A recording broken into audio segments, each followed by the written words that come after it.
Hey, hi there, Cancer. Welcome to my channel. My name is Linda, and I'm thanking you for tuning in to the energies and influences coming through for your weekly reading, March 3rd to the 9th of 2019. This is a condensed general reading. Please only take those portions that resonate with you. I invite you to subscribe, like, comment, and share. It really helps me out a lot, and it helps to bring your vibrations into those future readings. I also send my intentions out for my community and my viewers. Please remember to check out my description box below. Thanks, you guys. And after the reading is a take note moment. Okay, Cancer. Off camera, I've done a protective blessing. I've shuffled and meditated over these cards just for you. Your first card, it's the general atmosphere. It's the background and the basis of the matter. The Ace of Wands, Gemini. This is fire energy. It has to do with creativity and inspiration, conception, birth, and high passion. Fire energy, wands, also called rods or clubs, has to do with action and animation. There's constant renewal and growth.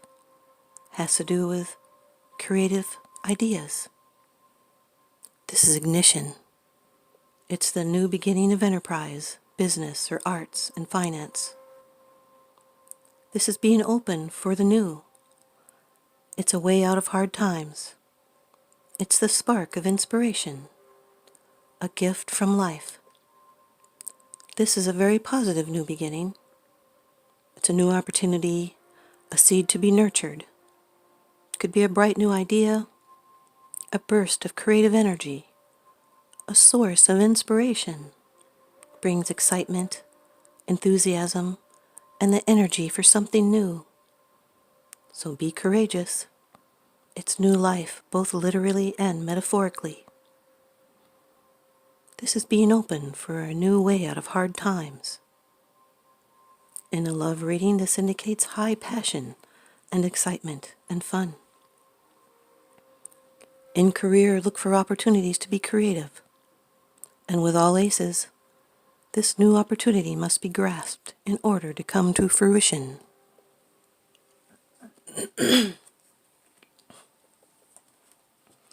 Your second card, and it's the energy crossing over your path. The 10 of the major arcana in the Rider-Waite deck, the Wheel of Fortune. This card has to do with destiny and fate. It's a karma card. There's chance and opportunity here. This is success and an unexpected turn of luck. It's a change of fortune for the better. There's new conditions. This is creative evolution within the laws of chance. A new chapter starting. It has to do with destiny and fortune and elevation and luck.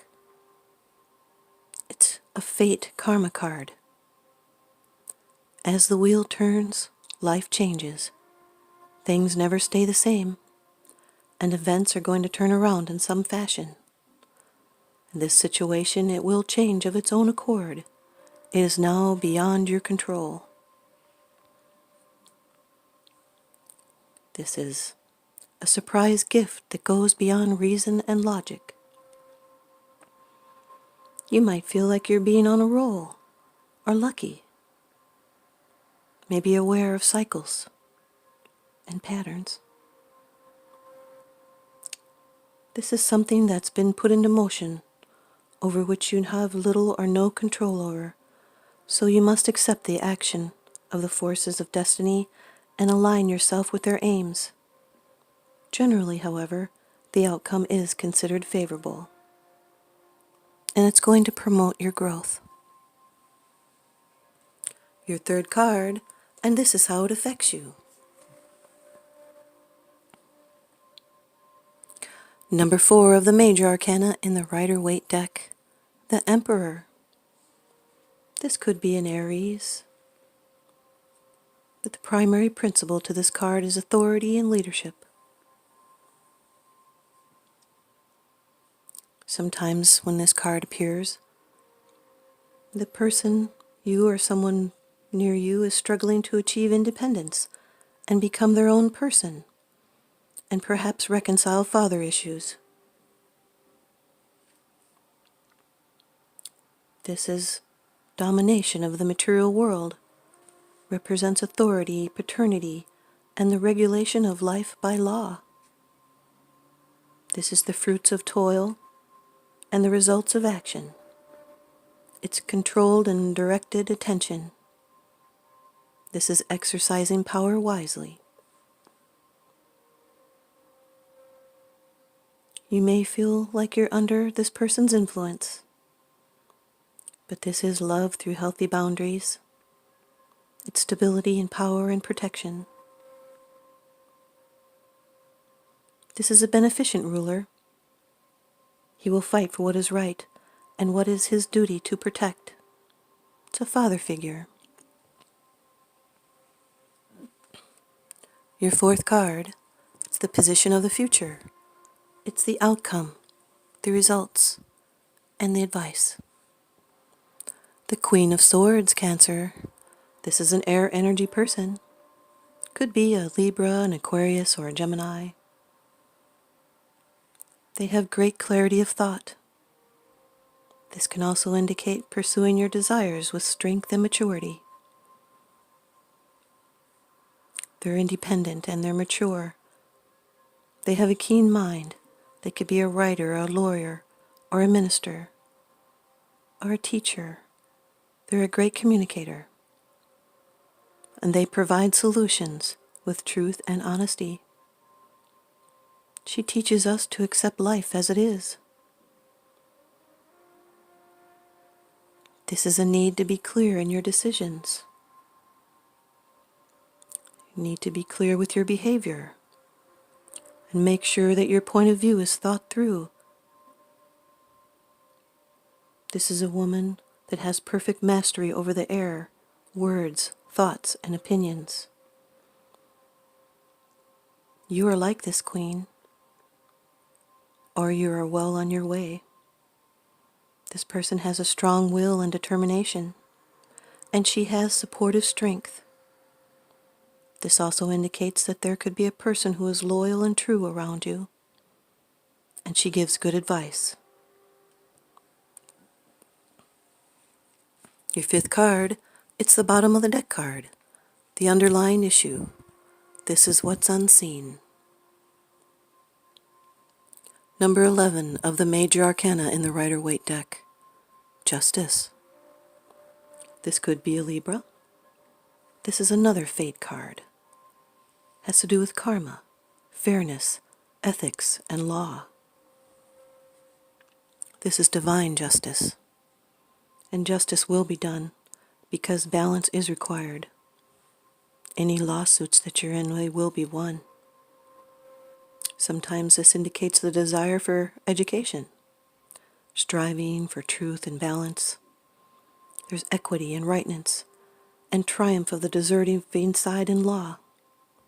You see, divine justice cuts through illusions and picks out the facts.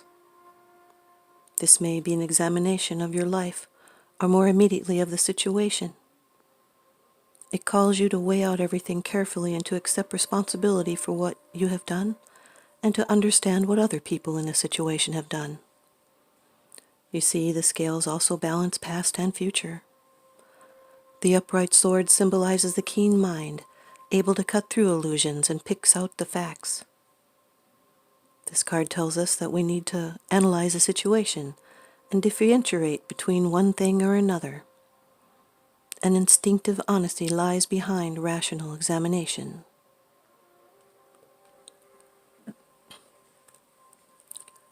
And now your oracle card from the Sacred Traveler by Denise Linn.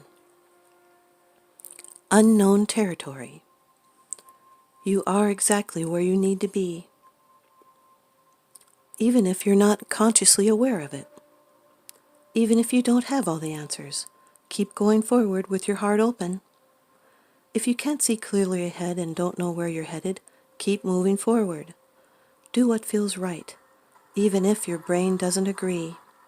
Your heart always knows. Instead of dismay because you're in unknown territory, celebrate that you're expanding and growing by leaps and bounds. And the sacred traveler wants you to know that sometimes the traveler feels lost, a lack of confidence or sense of being in unknown territory. It can seem that others know more or are more qualified. However, it can be this very feeling of not knowing that allows one to step outside the bounds of convention and reach beyond the perimeters of self that have been imposed by family, friends, society, and religion. It can be a very good thing. It can help you find yourself. Cherish those moments of not knowing. It's often during those times that the greatest revelation occur. Trust that all is well, and you are where you should be. Here's your take note moment. The law of attraction, also known as the law of the universe, is active at all times. Using your imagination, actually pretend that you have your desires. Now evoke that feeling of having your desire. Get into the feeling of having what you want now. As you practice the feeling, you are activating the law and putting yourself on the correct frequency. As you practice, it will get stronger and stronger. The law must respond. Only we can block this law by doubt and negative thinking. That is why we must control our thoughts. If people only knew the effect of negative thinking, they would never, ever think a negative thought again. Thanks, you guys. I hope you stay tuned in and leave me a comment or a thumbs up. Now remember, what goes around comes around, so I'm sending you out love and light and blessings. Thanks for watching.